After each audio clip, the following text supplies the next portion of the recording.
Sir OPS அவர்கள் வந்து இப்போ புதுசா வந்து மதுரையில ஆகஸ்ட் 5 மாநாடு போட போறேன் அப்படின்னு சொல்லியிருக்காரு. ஸோ ஒரு தேர்தலுக்கு அப்புறம் கொஞ்சம் கொஞ்சம் லோ ப்ரொஃபைல் மெயின்டைன் பண்ண ஓபிஎஸ் இப்போ மறுபடியும் ஆக்டிவ் ஆகிறாரு. அவருடைய கோரிக்கை தான் என்னதான் இன்னும் அவருக்கு நம்பிக்கை இருக்கா இந்த டெல்லியிலையும் கட்சியும் தன் கட்டையில் கொண்டு வந்துடலான்னு? அப்போ ஓபிஎஸ் அண்ணனை பொறுத்தளவுலங்க, அவர் அன்னைக்கு பிரஸ் மீட்லேயே சொன்னார், மீட்டிங் முடிஞ்சு, நான் வந்து நிபந்தனையற்ற முறையில் அதிமுகவுடன் இணைய தயார்னு சொன்ன பிறகு கோரிக்கைகள் ஒன்றும் இல்லைன்னு அர்த்தம். அவங்களுக்கு கோரிக்கைகள் வந்து எதுவும் இல்லை, அது இல்லைன்னு தான் அர்த்தம் உங்களுக்கு. அதனால கட்சியை காப்பாத்தின வரக்கூடிய நாடாளுமன்ற சட்டமன்ற தேர்தல் ஒரு குருசியல் எலெக்ஷன். எனவே அதுல வந்து ஒன்றுவிட்ட அதிமுக வரணும், வந்தா தான் நம்ம வந்து கட்சியை காப்பாற்ற முடியும் அப்படின்ட்டு அவர் எண்ணக்கூடிய காலத்தினால் வந்து ஸோ இது இந்த மாதிரி இஷ்யூஸ் எல்லாம் அவங்க பெருசு எங்கிட்ட ஒன்று சேர்ந்துட்டா அப்புறம் நம்ம சின்னம் தானே, நம்ம கட்சி தானே, எல்லாம் ஒன்றா போயிடுறாங்கல்ல என்ற எண்ணத்துக்கு அவர் உந்தப்பட்ட கட்சியை மீட்கணும். Party has to be retrieved to its past க்ளோரிங்க. அதுதான் கட்சி இழந்த பெருமையை மீட்டெடுத்து அது பழைய கீர்த்தியில் நிறுத்தப்பட வேண்டும் அந்த எண்ணத்தில் இருக்கார். அதனால எந்த தியாகத்துக்கும் தயார் அப்படிங்கிற அடிப்படையில் அவர் இருக்காரு. மாநாட்டை பொறுத்தளவில் எந்த ஒரு அரசியல் தேர்தல் வருது சரிங்களா, எனவே அவருக்கு இருக்கக்கூடிய சப்போர்ட் பேஸை கன்சாலிடேட் பண்ணணும். கன்சாலிடேட் பண்றப்ப நிச்சயமா வந்து ஒன்றுபட்ட அதிமுகவுக்கு திரு இபிஎஸ் அவர்கள் ஒத்துழைப்பு தந்தால் இணைவதற்கு முதல் ப்ரையாரிட்டி. சரிங்களா, அதுதான் எங்களுடைய இல்ல. இப்போ எல்லாரும் 2024 தேர்தல் தேர்தல் பார்த்தோம், அதிமுக வந்து தென் மாவட்டங்கள்ல படுமோசமாக தோத்துது. பல தொகுதிகளில் டெபாசிட் இழந்தது பாராளுமன்ற தேர்தலில். ஸோ அப்படி இருக்கும்போது ஓபிஎஸ் என்ன எஸ்டாப்ளிஷ் பண்ண பார்க்கறது, தன்னை அரவணைக்காமல் தென் மாவட்டத்தில் அதிமுக ஜெயிக்க முடியும்னு ஒரு பாயிண்ட் எஸ்டாப்ளிஷ் பண்றாங்க. இல்லை, அது உண்மைங்க. It has been A proved fact. Basically it has become a proved fact. ஏன்னா அங்கே வந்து நாடாளுமன்ற ராமநாதபுரம் தொகுதி இல்லை, சின்னம் இல்லாமல் அது இல்லாமல் ஒன்றும் இல்லாமல் 14 நாள்லேயே 3.25 லட்சம் ஓட்டு வாங்கி சின்னத்தோடு நின்று இபிஎஸ் வந்து எவ்வளவோ முயற்சி பண்ணி 4-5 ஓபிஎஸ்ஸை போட்ட முன்னாடி இப்போ பன்னீர்செல்வம் நேம்லேயே போட்ட முன்னாடி என்னங்க அவர் 3.25 லட்சம் ஓட்டு வாங்க வெறும் 80,000 ஓட்டு வாங்கினாங்க. ஸோ ஒரு பானை சொத்துக்கு ஒரு சோறு பார்த்தா அது மட்டும் இல்லை, தென் மாவட்டங்கள்லாம் கன்னியாகுமரி, தூத்துக்குடி, திருநெல்வேலி, ராமநாதபுரம், தேனி டெபாசிட் போச்சு கட்சி தொகை. எனவே ஏற்கனவே ப்ரூவ் பண்ணியாச்சுங்க. அது புரிஞ்சுக்கிட்டு எல்லாம் ஒன்று சேர்ந்தா இது பண்ணலாம். இல்லையாட்டி என்னன்னா நாங்கள் வந்து நிச்சயமாக எங்களுடன் ஒத்து வரக்கூடிய இயக்கங்களுடன் ஒரு கூட்டணி அமைச்சு இல்லை, கூட்டணி அமைத்து போட்டு எப்படி போட்டிடுவீங்க? உங்களதான் கட்சி இல்லை, சின்ன இல்லைல்ல சார். கட்சி சின்ன போட்டிடுறவங்கலாம் இக்கட்டான சூழ்நிலைகள் வர்றப்ப எல்லாம் தேர்தல் ஆணையத்தில் ஏற்கனவே வந்து அந்த கேஸ் பெண்டிங்காக தாங்க இருக்கு. இப்போ கூட போன வாரம் கூட அந்த case came up for hearing, EPS side wanted timeline to be fixed. சரிங்களா, குறிப்பிட்ட காலகட்டத்தில் சின்னம் பற்றிய பிரச்சனையை தாவாவே தீர்த்து வைக்க வேண்டும்னு எடப்பாடி தரப்புல வந்து நீதிமன்றத்தை முறையிட்டாங்க. தேர்தல் ஆணையம் என்ன தெரியுங்களா சொல்லிச்சு, அப்படியெல்லாம் வந்து நாங்கள் டைம் லைன் செட்டப் பண்ண முடியாது, we cannot give a timeline to resolve this dispute, it will take its own time தான் சொல்லியிருக்கு. அதனால சின்ன வந்து இப்போ டெம்பரவரியா தான் அவர் கொடுக்கப்பட்டிருக்கீங்க. டெம்பரவரியா தான் அவர் ஈரோடு கிழக்கு இடைத்தேர்தலில் இன்றைக்கு இது அண்ணன் இபிஎஸ் அவர்களுடைய அமைப்பில் அவைத்தலைவராக இருக்கக்கூடிய அவருக்காங்க தமிழ் மகன் உசேன் அவருடைய பெயர்ல தான் சின்னம் கொடுக்கப்பட்டிருக்குங்க. அதனால வந்து since the issue is not settled once and all for, சரிங்களா, அதனால வந்து இட் மே டர்ன் எனிவேங்க. இப்போ கடந்த தேர்தல் ஓபிஎஸ்ஸுடன் இருந்த பாஜக வந்து இப்போ எடப்பாடியுடன் வந்தது ஓபிஎஸ் ஒரு பின்னடைவா? இல்லை, பின்னடைவுன்னு இல்லைங்க, வருத்தம் இருக்கு. ஏன்னா அவர் வந்து உள்துறை அமைச்சர் அமித்ஷா அவர்கள் வந்து இபிஎஸ்ஸை மட்டும் பார்த்து தேர்தல் சம்பந்தமான பேச்சுவார்த்தையெல்லாம் முடிச்சுட்டு போனதில்லை. ஓபிஎஸ் என்னை வெளிப்படையாக சொன்னார், என்னையும் அழைத்து பேசுவார் என்று எதிர்பார்த்தேன். குறிப்பாக அமித்ஷா அவர்கள் என்னை தனிப்பட்ட முறையில் அழைத்து பேசுவார் எதிர்பார்த்தேன். அழைத்து பேசாத எனக்கு வருத்தம் தான் என்ற வருத்தம் எங்களுக்கு இருக்கிறது. எனவே வந்து அலையா வீட்டுக்கு விருந்தாளியா போறது முறையாக இருக்காது. முறையான if at all we are extended due respect, if at all we are extended due respect, we will step in or else we will step back. எங்களுக்கு முறையான மதிப்பு மரியாதை கொடுக்கப்பட்ட அழைப்பு இருந்தால் அங்கே தொடர்வதற்கு இட் இஸ் பட் நேச்சுரல் தானங்க. அழைக்காம போக முடியுமா? உரிய மரியாதை இல்லாம என்னை கூப்பிட்டு சொல்ல முடியுமா? therefore we will be looking for some other alternative. சம்மத ஆல்டர்னேட்டிவ் தான். என்ன ஆல்டர்னேட்டிவ்? எத்தனையோ வருங்க. இப்ப வந்து நம்ம அறுதிட்டு உறுதியாக நிச்சயமா அதிமுகவில் இணைப்பு சாத்தியப்படவில்லை. பிஜேபி வந்து திரு இபிஎஸ் தலைமையில் உள்ள அதிமுகவோட மட்டும்தான் கூட்டணி வச்சிருந்து எங்களை வந்து அவங்க வந்து இணைப்பதற்கான சூழல் இல்லை என்ற நிலைக்கு என்ற எண்ணத்தில் இருக்கிறார்கள் என்று தெரிந்த பிறகு நாங்க சும்மா உட்கார்ந்துட்டு இருக்க முடியாது இல்ல அவங்களுக்கு. இப்ப விஜய் வந்து ஒரு இல்லை, நாங்க வந்து அதுல இருந்து வெளியில வரக்கூடிய சூழல் வந்து வெளியில வந்தாங்கன்னா நீங்க திரு விஜய் அவர்கள் திரு சீமான் அவர்கள் இன்னும் இருக்கக்கூடிய இன்னும் சில பல கட்சிகள் அது இது திரு இபிஎஸ் அவர்களுடன் உடன்பாடு காணாத இன்னைக்கு வந்து பாட்டாளி மக்கள் கட்சியினர் கூட இது சொல்லியிருக்காரு. நாங்க இலையே போடல, அவருக்கு வந்து சோறு பரிமாறுல குற்றச்சாட்டு நீங்க சொல்லிட்டு இருக்கீங்களே, அப்படின்னா என்னத்த நான் கூட்டணியில எடுத்துக்கல, அவங்களுக்கு இப்படி மந்திரி அதான் வார்த்தைகள்ல கடுமையான வார்த்தைகளை பயன்படுத்துறாரு. எனவே வந்து பாட்டாளி மக்கள் கட்சி 2 பிரிவா இருக்கிற பொழுது ஏதோ ஒரு பிரிவு வரலாம். எனவே there is going to be surprising twists and turns in the upcoming assembly elections. தேர்தலுக்கு முன்னால் பல்வேறு அதிரடி திருப்பங்கள் உருவாகும். சார் இல்ல சார், இப்போ நீங்க ஆனா இந்த வழக்கு வந்து ஏதோ ஒரு முடிவு வரணும்ல. இப்போ வழக்கு வந்து இப்போ அவர் கை ரெட்டையில இருக்கு. இப்போ பார்லிமெண்ட் எலெக்ஷன் நீங்க ரெட்டையில இல்லாம நீங்க கண்டஸ்ட் பண்ணீங்க, அது போன்ற சூழல் மறுபடியும் வந்துருமா சார்? தேர்தல் ஆணையம் வந்து அவர் கேட்டப்பட்டு அசர்டிவா இந்த வழக்கு சின்னம் பற்றிய வழக்கு குறிப்பிட்ட காலக்கெடு நிர்ணயித்து முடித்து தர வேண்டும் கேட்டப்ப அப்படியெல்லாம் முடியாதுன்னு தேர்தல் ஆணைய சார்பில் ஆஜரான வழக்கறிஞர் சொல்லி விட்டாங்க. அதுலேயே வந்து சிக்கல் வந்து சொல்லுவீங்க இட் ஹிஞ்சஸ் இந்த பேலன்ஸ்ன்னு சொல்லுவோம். சொல்லுறீங்களா? அது தொங்கல்ல விடப்பட்டிருக்கு. அதைத்தான் நான் சொல்றேன், அது முடிவு எப்படி வேணாலும் மாறினாங்க. சின்னத்தை பொறுத்தளவில் it may take any turn. Okay okay. அதனால வந்து அது உறுதியா வரக்கூடிய தேர்தலுக்கு இவருக்கு தான் இந்த சின்னம்னு சொல்றதுக்கு இல்லை. ஒருவேளை சின்ன அவருக்கு தான் will cross the bridge according to the evolving system. RK Nagar எலெக்ஷன்ல ரெட்டை மின்கம்பத்தில் நிக்கலையா? அன்னைக்கு சின்னம் முடக்கப்பட்டு இருந்துச்சு. திரு தினகரன் அவர்கள் இபிஎஸ் அணில நின்னப்ப அவர் தொப்பி சின்னத்தில் நிக்கலையா?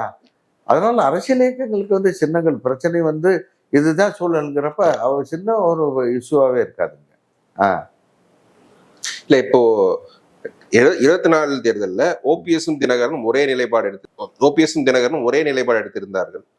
இப்போ தினகரன் வந்து நான் என்டிஏல தான் இருக்கேன்னு கான்ஃபிடண்டா சொல்றாரு. ஆனா எடப்பாடி தினகரன் என்டர்டெயின் பண்ண மாட்டேங்கிறாரு.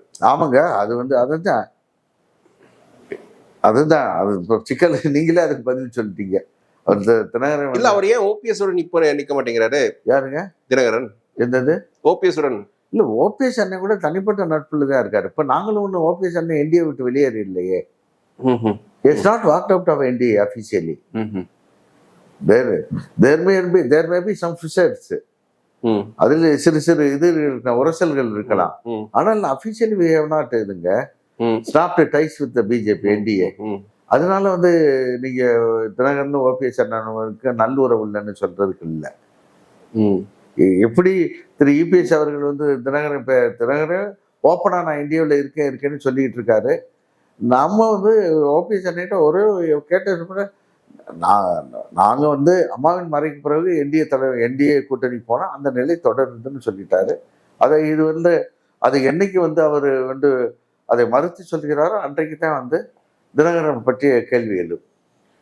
இவ்வளவு தோல்விக்கு பிறகும், இவ்வளவு மோசமான ரிசல்ட்ஸ் வந்த பிறகும் தென் மாவட்டங்கள்ல ஓபிஎஸ்சியும் தினகரனோடையும் காம்ப்ரமைஸ் போகாமல் இருப்பதற்கு எது தடுக்குது எடப்பாடிக்கு? அவருக்குங்க ஏன்னா அவரு எதுவுமே தடுக்கலைங்க, அவர் மனம்தாங்க. அவருடைய மனம்தான், வேற எது தடுக்கிற வேற எந்த சக்தியும் இல்லை. அவர் கூட இருக்கக்கூடிய பலர் வந்து எல்லாம் இணைஞ்சு போயிடலாங்க, அதாங்க கட்சிக்கு நல்லது அப்படிங்கிற எண்ணத்தோட தாங்க இருக்காங்க. சரிங்களா? ஆனா அவர் தான் வந்து இவங்க என்ன எண்ணத்துல அதை வந்து அது எது எது அவரை தடுக்கிறது அவர் மறுபடியும் ஓபிஎஸ் தினகரன் உள்ள வந்த கட்சி பல பல there may be lot of see he will be having his own calculations, political calculations. ஒருவேளை மூவரி அண்ணன் ஓபிஎஸ் அவர்கள், தினகரன் அவர்கள், திருமதி சசிகலா அவர்கள்லாம் அஃபிஷியலாக கட்சிக்குள்ள வந்துட்டா அவங்க எல்லாம் ஒன்று அந்த மாதிரி எல்லாம் நம்ம அரசியல் அப்படியெல்லாம் பிரிடிக்டே பண்ண முடியாதுங்க. அப்படியெல்லாம் ஒன்று சேர்றதா அந்த பாச உணர்வு இருந்தாலும் திருமதி சசிகலா அம்மையார் அவர்கள் ஓபிஎஸ் வந்து முதல்வர் பதவியிலிருந்து நீக்கிருக்க தேவையில்லைங்க, இவரை கொண்டு வந்திருக்க தேவையில்லைங்க. அவங்க கட்சிங்கிற அடிப்படையில் தான் கட்சியோட விசுவாசி அம்மாவால் உருவாக்கப்பட்டவர்கள்னு அப்போ அந்த அம்மா பார்த்தாங்களே தவிர குறுகிய கண்ணோட்டத்தில் அந்த அம்மா பார்க்கலங்க, அன்னைக்கு இல்லை சொல்லலை. அது மாதிரி இவர் கட்சியை காப்பாற்றின இணைப்பு முக்கியம். நமக்கு வரக்கூடிய லாப நஷ்டங்களை பற்றி சார், ஒரு கட்சியோட நலம் விரும்பி கட்சி காப்பாற்றப்பட வேண்டும் என்று எண்ணக்கூடிய முன்னணி தலைவர் தன்னுடைய சுகதுக்கங்களை, தன்னுடைய லாப நஷ்ட கணக்குகள்லாம் தூக்கி எறிந்து விட்டு கட்சியின் நலத்தை மட்டும் முன்னிறுத்தி ஏன்னா ஒன்று சேர்ப்பதற்கான முயற்சியில் ஈடுபடணுங்க. அங்க போய் நமக்கு இதனால் நமக்கு என்ன பலன் என்று எண்ணுவதை விட, நாடு என்ன செய்தது உனக்கு என்று கேட்பதை விட நீ என்ன செய்தாய் நாட்டுக்குன்னு கேட்கணும்னு சொல்லி அமெரிக்க ஜனாதிபதி சொல்லுவார் உங்களுக்கு, ஆப்ரஹாம் லிங்கன் என்ன, don't ask what country has done to you, you think yourself what you have contributed to the கண்ட்ரிங்கிறாரு ஆப்ரஹாம் லிங்கன். சொல்றீங்களா? அதே போல நமக்கு வந்து கட்சி நமக்கு என்ன என்பதை விட கட்சிக்கு நாம் என்ன செய்கிறோம், இந்த இக்கட்டான்னு சொல்லி கட்சியை மீட்டெடுக்கிற ஒற்றுமை தான் ஒரு விட்டு கொடுத்து போவோம்னு அந்த பெருந்தன்மை இருந்தாலே போதுங்க. What prevents him I do not know. இல்ல சார், இப்ப அவரு ஒரு கணக்கு போடுறாங்க. இப்போ பாஜக தலைவர் பொறுத்து அண்ணாமலை நீக்கி விட்டு இப்ப நயினாரை உள்ள கொண்டு வந்திருக்கு. அவரு தென் மாவட்டத்தில் அந்த சமூகத்தை சேர்ந்தவர் தான், ஓபிஎஸ் சமூகத்தை சேர்ந்தவர் தான். இந்த நம்ம இரட்டை தலைமை கான்செப்ட் வந்து இந்த கான்செப்ட்ல கொண்டு வந்து நம்ம நீங்க வந்து அதாவதுங்க அவரும் அதிமுக இருந்து வந்தவர். நான் சொல்றேங்க, நோய்க்கு தான் மருந்து, ஏற்படுத்தப்பட்ட பாதிப்புக்கு என்ன நிவாரணங்கிறது தான் கேள்வி. திரு ஓபிஎஸ் அவர்களுக்கு ஒரு அநீதி இழைக்கப்பட்டு இருக்கிறது, அந்த சமுதாயம் கேட்கக்கூடிய கேள்வி. சமுதாயம் மட்டுமல்ல, பொதுமக்கள், தமிழ்நாட்டு மக்கள், பெருவாரியான மக்கள் ஓபிஎஸ் என்ன அமைதியானவர், அந்த அம்மா வந்து அடையாளம் காட்டினாங்க, அந்த அம்மா வந்து யாரை வச்சு தொடர்ந்து 3 தடவை முதலமைச்சர் ஆக்கியிருப்பாங்களா? என்ன அதிமுகவோட பொருளாதார பதவிங்கிறது வந்து நித்தியகண்ட பூர்ண ஐஸ்வரங்க மாதிரிங்க பொருளாதார பதவி பொருள். அந்த பதவியிலேயே நீ அம்மாவால் நீக்கப்பட்டு கடைசி வரை நீக்கப்படாமல் இப்போ வந்து கட்சி இப்போ அம்மா மறைவு வரை பொருளாதாரம், மறைந்த பிறகும் ஒருங்கிணைப்பான பிறகு ஒருங்கிணைப்பாளர் பொருளாதாரத்தான் இருந்தார் அண்ணன். அப்படி வந்து அம்மாவால் அடையாளம் காட்டப்பட்டவரை என்னங்க இவங்க வந்து ஏன் வந்து அவரை வந்து அசிங்கப்படுத்துறாங்க, புறக்கணிக்கிறாங்கன்னு இது வந்து சமுதாயம் மட்டுமில்லை, தமிழ்நாட்டு மக்கள் மத்தியிலே இருக்கக்கூடிய கேள்விங்க.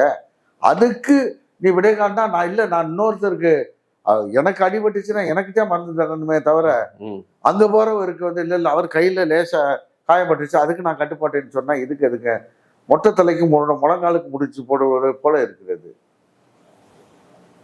ஓபிஎஸ் அவர்களுக்கு ஓபிஎஸ் அவர்களுக்கு இழைக்கப்பட்ட அநீதி அப்படியே தான் இருக்கும், அதற்கு பதிலாக நயினாரை கொண்டு வந்துட்டேன்னு சொல்லிட்டா இதை யாருமே ஏற்றுக்கொள்ளக்கூடிய, அதுதான் மொட்டை தலைக்கும் முழங்காலுக்கு முடிச்சு போடக்கூடிய ஒரு செயலாக அமையும். மக்கள் ஏற்றுக்கொள்வதாக இல்லை. அழகா சொன்னீங்க திரு அண்ணாமலை அவர்கள் வந்து எல்லாரும் அரசியலுக்கு அப்பாற்பட்டு ஒரு உண்மையை ஏற்றுக்கணும். பிஜேபி வந்து ஒரு பேச்சு பொருளாக ஆக்கினார் அவர் 2 ஆண்டு காலம் 3 ஆண்டு காலம் தலைவராக இருந்த காலத்தில். அவரை வந்து அவர்களுடைய கட்சி சோமோட்டோவா அவங்க சஃப்லிங் பண்றதுக்கு அவங்களுக்கு உரிமை இருக்கு. ஆனால் திரு இபிஎஸ் அவர்கள் வந்து அவரை நீக்கினாதான் நான் கூட்டணிக்கு வருவேன் அப்படின்னு கோரிக்கை வைத்ததாகவும் அதற்காண்டி அவரை வந்து கூட்டணிக்கு கொண்டு வர்றதுக்காண்டி திரு அண்ணாமலை பலிகடை ஆக்கியதாகவும் மக்கள் உணர்கிறார்கள்.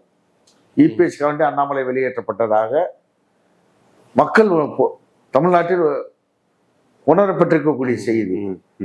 அங்க என்ன பண்றாங்க, கொங்கு மண்டலத்தவர் தன்னுடைய சமுதாயம் எனக்கு ஆதரவு இருக்குங்களா, அங்க போய் அண்ணாமலையை வம்பிழுத்து இப்ப அந்த கொங்கு மண்டலத்து மக்கள் என்ன பண்றாங்கன்னா, பாரு அங்க ஏற்கனவே ஓபிஎஸ் தினகரன் சசிகலா பிரச்சனை இருக்கு, இங்க நம்மளால ஒரு தேசிய கட்சியில பெரிய அளவுல இருந்தாப்ல, அவரையும் எங்கனே போட்டு அவரையும் க்ளோஸ் பண்ணி விட்டாப்ல. என்ன இப்படி அந்த மக்களுக்கு தான் ஒரு சீஃப் மினிஸ்டர் கேண்டிடேட் கிடைச்சிருக்காரு யாரு, எடப்பாடி. இது சீஃப் மினிஸ்டர் கேண்டிடேட்ல, அத சீஃப் மினிஸ்டர் கேண்டிடேட்னு அது அமித்ஷா சொல்லிட்டாரு போன வாரம். அதிமுக இருந்து ஒருவர் முதலமைச்சராக அறிவிக்கப்படுவார்னு சொல்லிட்டாரு. அது வந்து அது அது கேரண்டி இல்ல, அது ஒரு கான்ட்ரவர்சியல் இஷ்யூவா தானே இன்னைக்கு நிலைநிறுத்தப்பட்டு இருக்கிறது.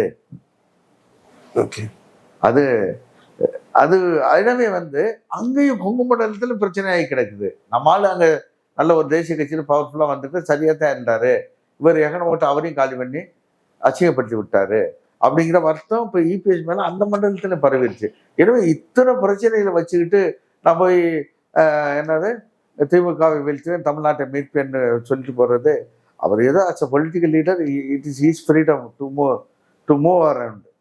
பட் அதற்கு வந்து அரசியல் ரீதியான பலன்கள் கிடைக்குமாங்கிறத அறுதிட்டு உறுதியாக சொல்ல முடியாது. Unless or until ADMK is united and other issues are resolved. Okay sir, இவ்வளவு தூரம் வந்து என் கேள்விக்கு பதிலளிச்சு ரொம்ப நன்றி சார். தேங்க்யூ. நன்றி திரு வம்சி.